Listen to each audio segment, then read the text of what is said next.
네, 오늘 저희들이 같이 나눌 말씀 같이 봉독하겠습니다.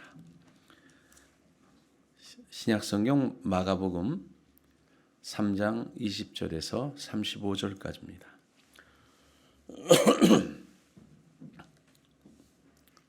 저와 여러분이 한 절씩 교독하고 맨 마지막 절은 같이 읽도록 하겠습니다. 집에 들어가시니 무리가 다시 모임으로 식사할 겨를도 없는지라.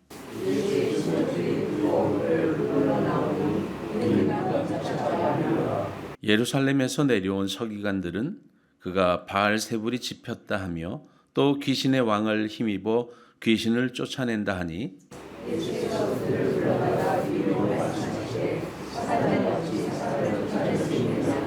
또 만일 나라가 스스로 분쟁하면 그 나라가 설 수 없고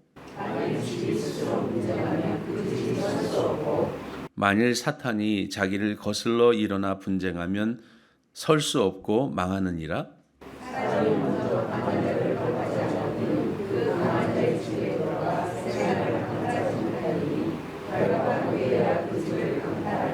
내가 진실로 너희에게 이르노니 사람이 모든 죄와 모든 모독하는 일은 사하심을 얻되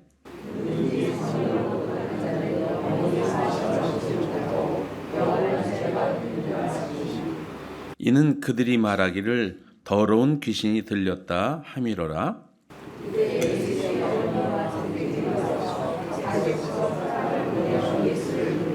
무리가 예수를 둘러앉았다가 여짜오되 보소서 당신의 어머니와 동생들과 누이들이 밖에서 찾나이다.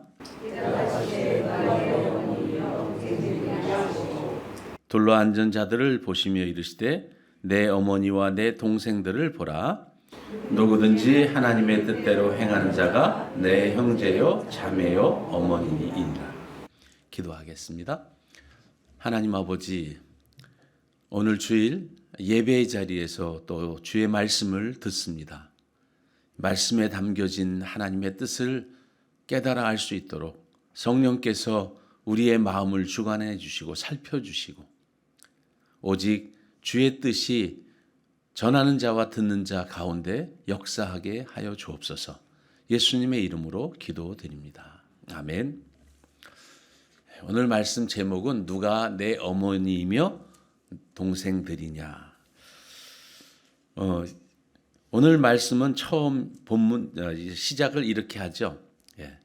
집에 들어가시니 무리가 다시 모임으로 식사할 겨를도 없는지라. 큰 무리가 큰 무리가 예수님을 찾아서 모여들기 시작했습니다. 그들이 모여들 때마다 예수님은 그들을 향한 치유와 회복 그런 사역들을 하셨죠. 또 그들을 향한 불쌍한 마음들이 일어서 어찌하든지 그들을 치유하고 회복하는 일에 전념을 다하셨던 것을 볼 수 있습니다. 그래서 집에 들어가셨는데 무리가 다시 모여요. 예수님이 계시다는 소문만 들리면 사람들이 다 모이는데 주로 누가 모이냐면 힘들고 어려운 사람, 도움이 필요한 사람, 이렇게 고침을 받아야 될 병자들, 귀신 들린 자들, 이렇게 뭔가 문제를 가진 사람들이 예수님께 나오죠. 그들이 다시 모였다. 그 다시라고 하는 단어를 우리가 보면 계속해서 이 다시가 예수님을 내내 그런 모임의 시간들, 예수님을 찾는 시간들이 생겼던 것을 알 수 있습니다. 그럴 때 예수님과 제자들은 어떻게 됐냐면 식사할 겨를도 없었다. 여러분, 얼만큼 바빴는지, 그 사역이 얼만큼 힘들었는지, 그 사역이 얼마나 그 많은 수많은 무리들이 얼만큼 많았는지를 알 수 있는 거죠. 그러니까 그런 사람들이 그렇게 몰수히 찾아와서 큰 무리가 됐을 때 여러분, 그 인기는 시기를 불러오더라고요. 인기가 많으면 시기가 와요. 그래서 요즘에 우리나라 축구 선수 가운데 요즘 각광을 받는 세계적인 선수 손흥민 선수가 있는데 손흥민 선수의 인터넷 기사를 보면 거기에 댓글을 다는데 그 속된 표현으로 손가라고 하는 사람들이 있죠. 그 사람을 디스하는 사람들이 거기에 되게 많죠. 그런 글들이 되게 많이 올라오잖아요. 인기는 또 시기를 불러오더라고요. 그 시기가 생기면 어떠한 일이 생기냐? 위기가 오더라고요. 인기는 시기를 만들고 시기는 위기를 만드는데 어떻게 대응하느냐에 따라서 달라진다고 하는 것이죠. 그 자기의 그 인기를 위해서 거기에 매몰돼도 안 되고 또 너무 이 자기에게 디스하는 사람들에 대해서 너무 공격적으로 막 하는 것도 안 되고 어떻게 하는 것이 좋은가? 예수님은 방법을 가르쳐 주셨어요. 어떻게 하셨습니까? 예수님은 무리가 모이면 그들을 떠나서 하나님과 대면하는 시간을 가졌다. 영적으로 하나님과 독대하는 시간을 갖고 하나님과의 만남을 통해서 그 인생의 문제들에 대한 사역의 문제들에 대한 이 모든 것들을 하나님과의 관계 속에서 풀기 시작했다는 것이죠. 그러니까 사실 인기가 많은 사람이 이렇게 오면 올수록 사역이 많을수록 사역의 시간과 기도의 시간은 정비례해야 된다. 그런데 어떤 부분이냐면 사역의 시간이 많거나 바쁜 일이 생기면 영적인 시간들이 줄어들게 되는 것이 인간의 어떠한 모습들이기도 해요. 왜냐하면 24시간은 정해져 있기 때문에 그렇습니다. 그러나 예수님 같은 경우에는 그럴 때 오히려 기도하는 시간을 더 갖고 사람들을 떠나셨던 그런 모습들을 볼 수 있습니다. 그런데 이 반대하는 사람들이 그냥 반대하는 것이 아니라 온갖 악한 소문들을 만들고 또 악한 뉴스들을 만들어 가지고 디스하는데 도무지 거기에 대해서 견딜 수 없어서 그 문제에 대해서 이렇게 자꾸 이야기하게 되다 보니까 요즘 인터넷 뉴스에 나오는 우리 이 모든 것들을 보면 그런 것들이 너무 많잖아요. 어느 정당에서 뭐 했다 그러면 디스하고 또 거기에 대한 반박하고 그러다 보니까 피곤에 지쳐서 뭐가 사라져 버려요? 진리가 사라지고 문제들만 남는 이런 상황들이 됐다는 것이죠. 오늘 말씀은 예수의 친족들이 듣고 그를 붙들러 나왔다. 이는 그가 미쳤다 함이라. 여기 보면 그가 미쳤다 함이러라 이것을 이 복수형이 써져 있어요. 원어를 보면 그게 여러 사람들이 그렇게 말한다. 즉 소문이 그렇게 돌았다는 거예요. 예수님이 어디서 사셨냐 하면 나사렛에서 주로 사셨어요. 근데 그 나사렛까지 그 소문이 다 퍼지려면 어떻게 돼요? 예수님의 동생들, 예수님의 그 어머니 마리아 이런 사람들이 왔다는 것이 오늘 본문 뒤에 있잖아요. 그들이 왔어요. 자, 그런데 오늘 성경을 읽으실 때 중요한 하나의 성경적 기법이 있어요. 뭐냐면 30절 31절 같이 한번 읽어볼까요? 시작. 이는 그들이 말하기를 더러운 귀신이 들렸다 함이로라. 그때 예수의 어머니와 동생들이 와서 밖에 서서 사람을 보내어 예수를 불렀다. 여러분, 이 이야기 21절과 30절은 이어져야 되는 이야기예요. 그렇죠? 21절의 이 이야기와 그 다음 중간에 내용이 없이 30절로 말해야 해요. 그들이 미쳤다 함이라. 왜냐하면 사람들이 예수를 미쳤다고 소문을 냈다. 그래서 예수님의 어머니와 동생들이 예수를 찾아 나왔다. 그래야 스토리 전개상 맞아요. 근데 여기에 어떤 이야기가 나오냐면 중간에 바알세불 이야기가 나오고 또 이런 문제가 나와요. 이것을 성경적 구조적으로 어떻게 말하냐면 수미상관이다. 유식한 말로는 그렇고요.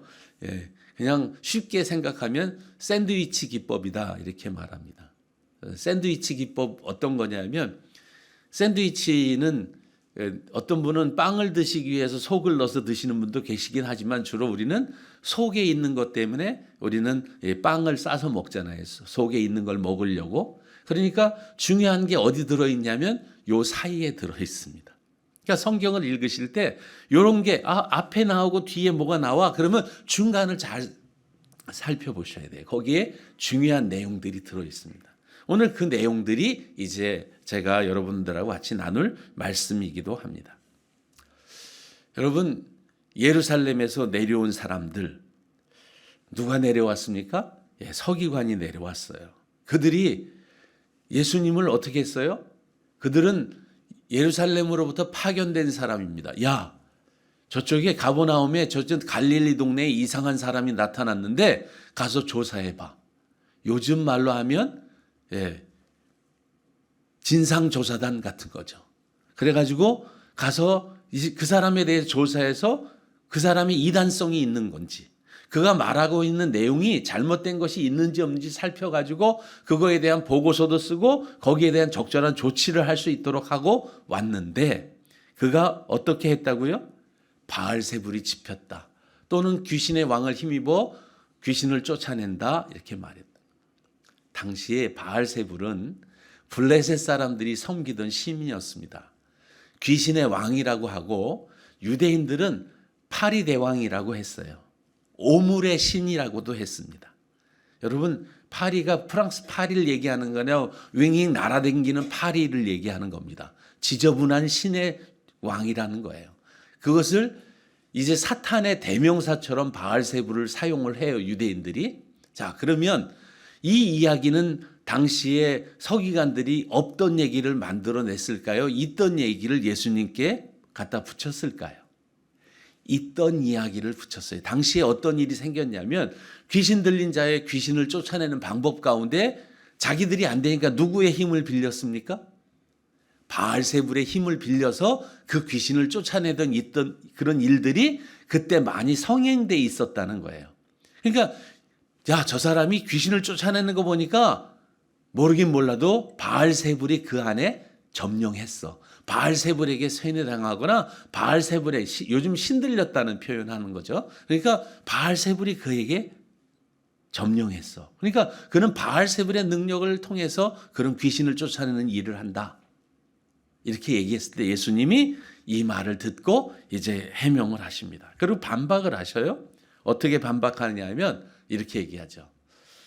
예수님이 그들을 불러다가, 그렇게 말하는 사람, 조사단 이런 사람들 와봐, 불러다가 비유로 말씀하시되 사탄이 어찌 사탄을 쫓아낼 수 있느냐. 만일 나라가 스스로 분쟁하면 그 나라가 설 수 없다. 여러분, 내분이 일어나 나라를 빼앗긴 우리 일제 강점기 기억하십니까? 당파 싸움 따면 난리가 나고 친일파, 친러파, 청나라를 우리의 어떤 도움으로 삼자, 친일파들은 일본을 도움으로 삼자, 그런 문제로 온 나라가 막 어려워졌을 때, 그때 나라의 위기가 오고 나라가 무너졌잖아요. 어떤 나라든지 무너지는 걸 보면 그 안에 있는 국론이 분열되고 그런 많은 문제들이 생겼을 때에 그러더라고요. 당시에 이스라엘도 그런 역사적인 배경을 갖고 있었어요. 하스몬 왕조라고 하는 왕조가, 여러분, 그 잘 다스리고 있다가 그들 로마로부터 그들이 이제 물러가게 되고, 로마가 하스몬 왕조의 그 내분을 돕기 위해서 이스라엘에 오게 되거든요. 거기 보면 그 하스몬 왕조의 맨 마지막에 알렉산드리아라고 하는 여자가 그 통치하면서 그의 두 아들이 있었는데, 그 두 아들 가운데 그 히르카누스 2세와 아리스토블루스 2세가 치열한 권력 쟁탈전을 하게 되는데, 그때 로마가 그 권력 쟁탈전을 중재하기 위해서 옵니다. 와가지고 어떻게 되냐, 완전히 잠식을 한 다음에 이제 그 왕권이 누구에게 넘어갔냐면 이두메 사람, 에돔 사람인 헤롯 왕가로 그 왕권이 넘어가게 돼요. 그래갖고 나라도 뺏기고 지도력, 통치력 다 잃어버린 그런 거예요. 이런 상황을 이제 역사적인 배경을 예를 들어서 이렇게 집이 분쟁하면 다 망가지지 않냐. 우리나라가 이렇게 된 것이 뭐가 문제냐? 이런 분쟁의 문제다. 이런 이야기들을 예수님은 간접적으로 지금 하고 계신 거예요. 만일 집이 스스로 분쟁하면 그 집이 설 수 없다. 여러분, 나라가 그럴진데 작고 결속력이 강한 집도 마찬가지죠. 이제 이번 주에 이제 명절이 들어있지 않습니까? 이 명절이 들어있으면 많은 분들이 어려움을 겪죠. 제사를 지내자는 파와 제사 지내는 게 우상이다라고 생각하는 파. 어떤 경우에 어떤 분이 소천하시거나 돌아가시면 장례 문제 때문에 형제들끼리 다투고 싸우기도 하죠. 기독교식으로 하자는 분과 아니다. 왜 기독교식으로 하냐? 너 혼자인데 우리가 다수니까 우리가 하는 식으로 하자. 뭐 이렇게 하면서 한쪽은 제사를 지내고 한쪽은 절을 하고 한쪽은 예배를 드리고 이런 풍경들이 사실은 장례식장에도 나오죠. 또 우리 집안에서 어떤 갈등들이 생기냐면 엄마 아빠가 좀 신앙생활을 잘 하려고 하면 누가 반대를 합니까? 애들이. 아니 엄마 아빠는 맨날 교회밖에 몰라. 아니 엄마 아빠 교회 그렇게 아니 우리들하고는 언제 놀아줘? 우리들하고는 언제? 막 그러면서 자기들의 이야기들을 하기 시작하고 엄마 아빠에 대해서 엄마 아빠가 종교적인 어떤 그 뭐라 그러죠? 광신자 같이 매도를 하면서 이렇게 하는 경우들이 생깁니다. 많은 경우에 부모의 신앙이 되게 좋으신 가정들 보면 자녀들은 신앙적으로 약화되는 경우들이 있어요. 왜냐하면 그 신앙이 좋다고 하는 것이 공동체성을 잘 유지하고 봉사를 많이 하고 이런 것을 우리가 신앙이 좋다라고 이렇게 생각했던 그런 시절들이 있었기 때문에 그런 시절 가운데 소외되는 가족들로부터 배척당하는 거예요.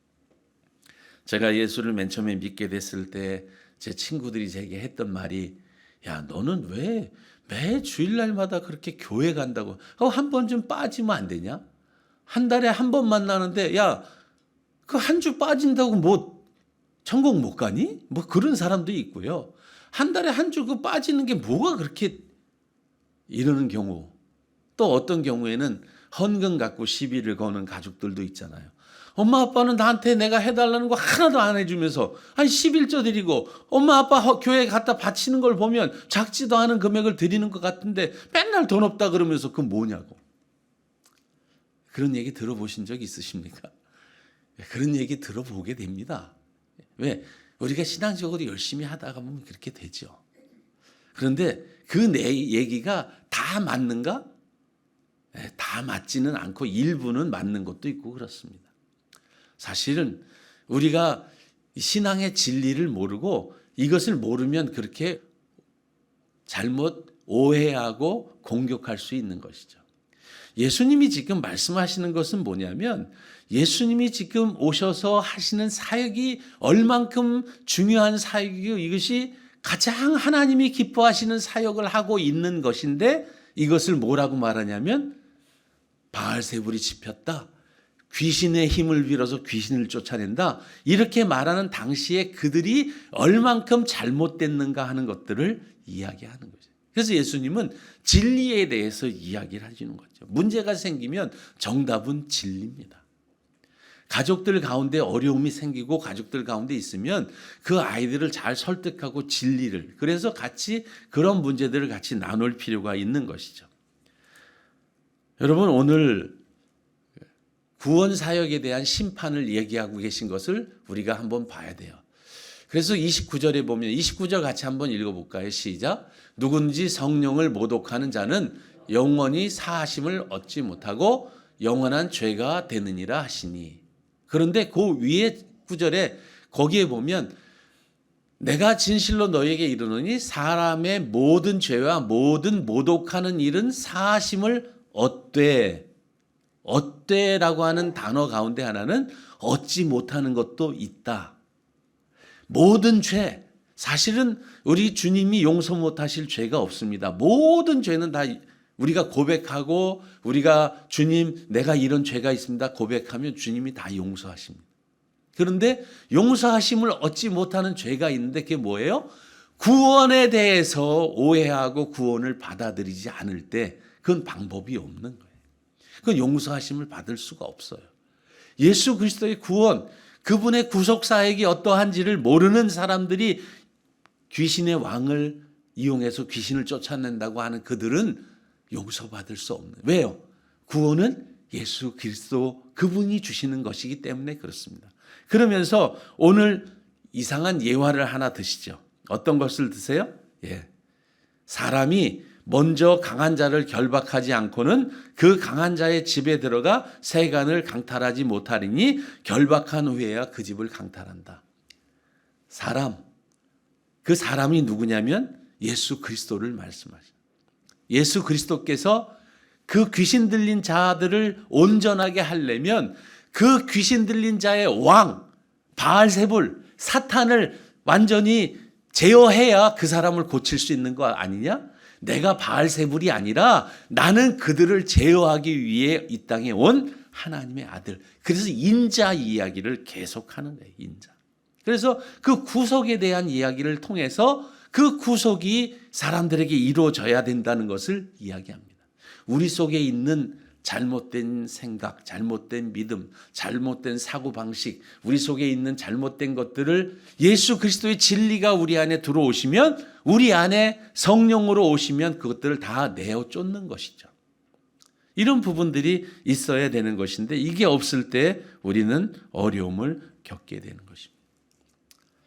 그럴 때 이 말씀을 여기까지만 보면 큰 은혜가 좀 덜 돼요.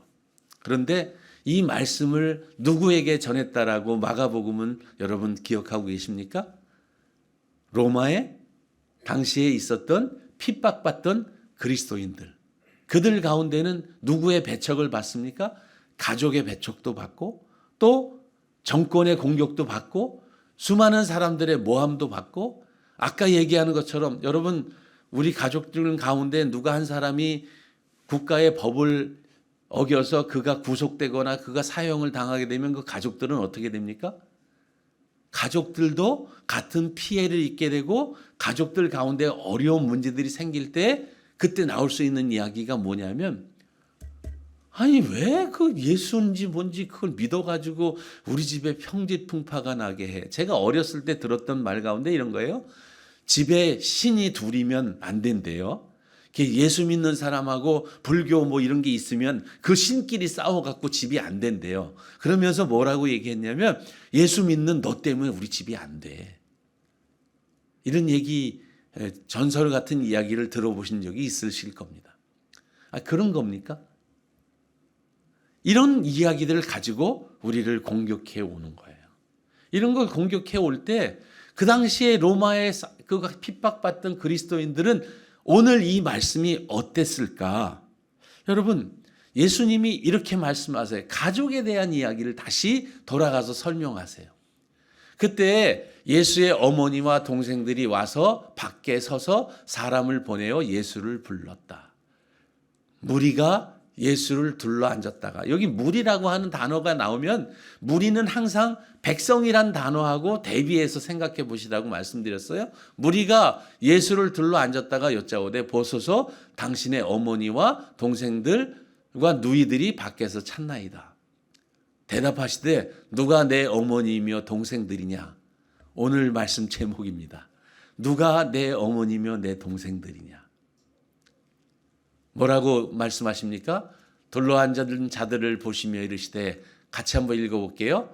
내 어머니와 내 동생들을 보라.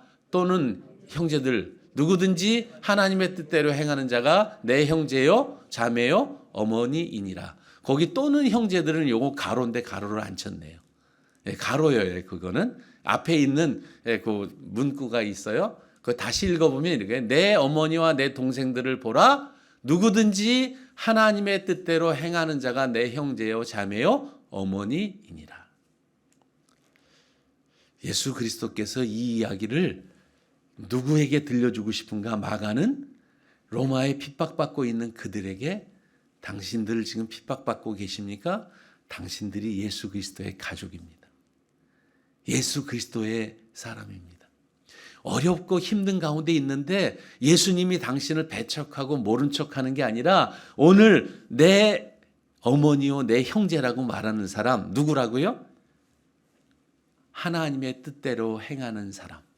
그럼 하나님의 뜻대로 행하는 사람이 예수 그리스도의 가족이라는 거예요. 오늘 우리가 예수 그리스도의 가족으로 여기 모였거든요. 하나님의 뜻대로 행하는 사람, 첫 번째 어떤 사람이 하나님의 뜻대로 행하는 사람일까요? 예수 그리스도를 나의 주 나의 하나님으로 믿는데 그 믿는 믿음 가운데 그냥 대강 믿는 게 아니라 절대적인 믿음을 갖고 있는 사람. 하나님과의 어떤 깊은 인격적인 만남이 이루어진 사람, 구원의 확신이 있는 사람이 예수 그리스도의 가족인 거예요. 그러니까 이런 절대적인 영적 체험, 한 번은 가져야 되는 영적 체험이 있어야 되는 거죠. 내가 그리스도의 사람으로 거듭났다라고 하는 그런 사람이 있는 사람은 그리스도의 가족인 거예요. 두 번째, 어떤 사람이 영적 가족이냐면 생명이 임했으면 성장하는 사람이에요. 공동체 안에 있으면서 같이 성장하는 사람이 영적 가족인 거죠. 왜냐하면 그리스도께서 항상 이렇게 성장하기를 원하시는데 맨날 어린아이 수준에 있으면 영적 가족이라고 하는 그런 공동체성이 약화되는 것이죠. 세 번째는 방향과 목적이 그리스도인 사람이 그리스도의 가족입니다. 오늘 이 로마에서 핍박받고 로마에서 어려움 속에 처해져 있는 그들에게 예수 그리스도가 당한 공경을 예를 들면서 영적 가족이 어떤 것이냐를 설명하는 것이죠. 당시에 예수님이 누가 저분이 내 어머니야? 아니야. 저런 사람은 내 어머니 아니야. 이런 이야기를 했습니까? 성경은 그렇게 기록되지 않습니다. 예수 그리스도께서 십자가에 못 박혀 돌아가시는 그 순간에도 사랑하는 제자 요한에게 마리아를 부탁하는 거죠. 근데 여러분, 마리아를 부탁할 때 여러분이 좀 이상한 생각이 안 드셨어요? 왜 하필이면 예수 그리스도의 동생들도 있는데 왜 요한에게 부탁하지? 그럼 그런 생각을 한번 해보시는 게 좋아요. 예수 그리스도의 동생도 있고 가족들이 다 없는 것도 아닌데 왜 그 요한에게 그것을 부탁하지? 물론 요한이 가지고 있는 여러 가지 재정적인 능력과 평소의 신뢰관계도 있었겠지만 요한에게 따로 아마 이런 이야기들을 부탁하셨을 거라고 그렇게 성경은 암시를 하고 있습니다. 그래서 예수 그리스도 그럴 때 요한에게 이런 거죠. 요한에게 보라 내 어머니다 이렇게 얘기하잖아요, 성경에. 그런데 요한이 아무 말도 안 하고 그 어머니로 받아들이는 것은 이미 사전에 그런 충분한 교감이 있었다는 것을 전제할 수 있는 거잖아요. 그래서 보라 내 어머니라, 그때서부터 요한이 그 마리아를 자기 어머니로 모셔요. 여러분, 왜 동생들이 안 모시고 요한이 모셨냐 이렇게 보는 게 아니라 영적인 돌봄의 체계, 영적인 가족을 지금 예수님은 말씀하고 계세요. 아담에게서 하와가 나왔죠. 어디서 나왔습니까? 네? 여러분, 갈비뼈라고 생각되시는데 사실 갈비뼈가 아니라 옆구리예요. 그 단어를 원어로 보면 갈비뼈 혹은 옆구리예요. 이 갈비뼈가 있고 우리는 갈비뼈를 해가지고 갈비뼈 조각해서 하와를 만든 거 착각하시는데 옆구리의 일부를 떼었어요. 그 옆구리라고 하는 단어예요. 갈비뼈라고 구약 성경에 돼 있는 단어가 원어적 의미는 옆구리였다. 그럼 그 옆구리가 신약에서 언제 나오죠? 신약에서 나오는 옆구리. 십자가에서 옆구리에 창으로 찔러요. 거기서 물과 피가 쏟아져요. 그 물과 피를 쏟아서 이룬 아담의 옆구리를 통해서 하와를 만드신 것처럼 예수 그리스도의 옆구리를 통해서 누구를 만드셨어요? 우리. 그 옆구리에서 흐른 물과 피를 통해서 우리를 만드셨어요. 그래서 우리를 예수 그리스도의 가족으로 그의 신부로 만드셨잖아요. 아담에게 그 신부를 하와를 하나님이 만들어 주신 것처럼 예수 그리스도의 옆구리를 통해서 우리를 만드셨어요. 그 옆구리는 그냥 옆구리가 아니라 아주 그 신학적인 깊은 의미가 있습니다. 여러분, 그 옆구리를 통해서 만든 그 가족, 예수 그리스도의 그 가족이라고 하는 그 마가의 그 이야기를 들은 로마에 있는 이방 기독교인들은 어떤 생각이 들었을까요? 와, 나는 그리스도의 가족으로서 오늘 그리스도가 원하는 일을 하나님의 뜻대로 행하는 자가 내 가족이라 그랬는데 내가 하나님의 뜻대로 지금 그리스도의 은혜를 가지고 살고 있는 나를 보면서 어떤 마음이 들었을까요? 비록 고통과 고난 가운데 있을지라도 그는 위로와 평안과 감사가 있지 않았겠습니까? 그럴 때 그들은 그 어려움을 극복하고 이겼던 것을 우리는 신앙의 역사를 통해서 알 수 있습니다. 그들이 정말 핍박자들을 피해서 이리저리 도망가고 숨을 가쁘게 몰아쉬면서 그리고 두려움 속에서 지낼 때에 오늘 주님의 이 말씀은 그들에게 위로가 되고 생명이 되었을 것입니다. 여러분, 신앙이 없는 사람에게 신앙은 아무 힘이 없지만 신앙을 가진 사람에게 예수 그리스도의 믿음은 힘이요 능력이요 평안입니다. 명절에 우리 믿는 우리 형제님들은 믿지 않는 분들을 만나시게 되고 그들과 더불어 어떤 식사도 하게 되고 공동체를 이루고 그들과 교제하게 될 것입니다. 그들 가운데 우리가 어떠한 것으로 나아갈 수 있을까요? 우리가 가진 은혜를 가지고 나아가야 합니다. 예수 그리스도의 은혜를 가지고 세상을 대해야 합니다. 오늘 예수님께서 말씀하시는 것은 이렇게 말씀하십니다. 누구든지 하나님의 뜻대로 행하는 자가 내 형제요 자매요 어머니다.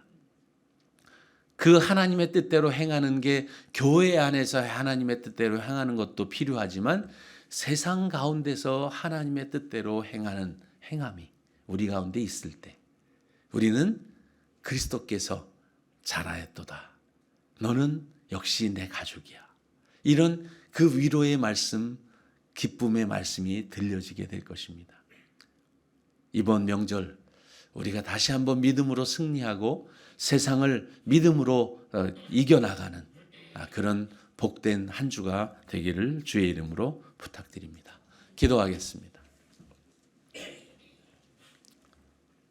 하나님 아버지, 누가 내 어머니며 내 동생이냐? 하나님의 뜻대로 행하는 자가 내 어머니며 내 동생이고 내 가족이라고 말씀하셨습니다. 저희 모인 저희들은 하나님의 은혜 가운데 그 예수 그리스도의 피와 예수 그리스도의 그 살로 만들어진 그런 공동체임을 고백합니다. 우리 공동체가 하나님의 뜻대로 행하는 공동체 되게 하시고 우리 가정들이 하나님의 뜻대로 행하는 가정들 되게 하시고 말씀으로 진리로 우리 자녀들을 잘 양육하고 신앙적인 갈등과 모순이 있는 곳에 진리로 회복시키고 진리로 정결케 하며 진리로 그 관계를 더욱 아름답고 돈독하게 만드는 저희 모두가 될 수 있도록 인도해 주옵소서. 명절에 우리 가족들, 친지들 만날 때 그런 은혜들이 있게 하시고 감사와 평강을 나눠주는 그런 믿음의 사람, 믿음의 삶이 이번 주간도 이번 만남 가운데도 이어지게 하여 주옵소서. 예수님의 이름으로 기도드립니다. 아멘.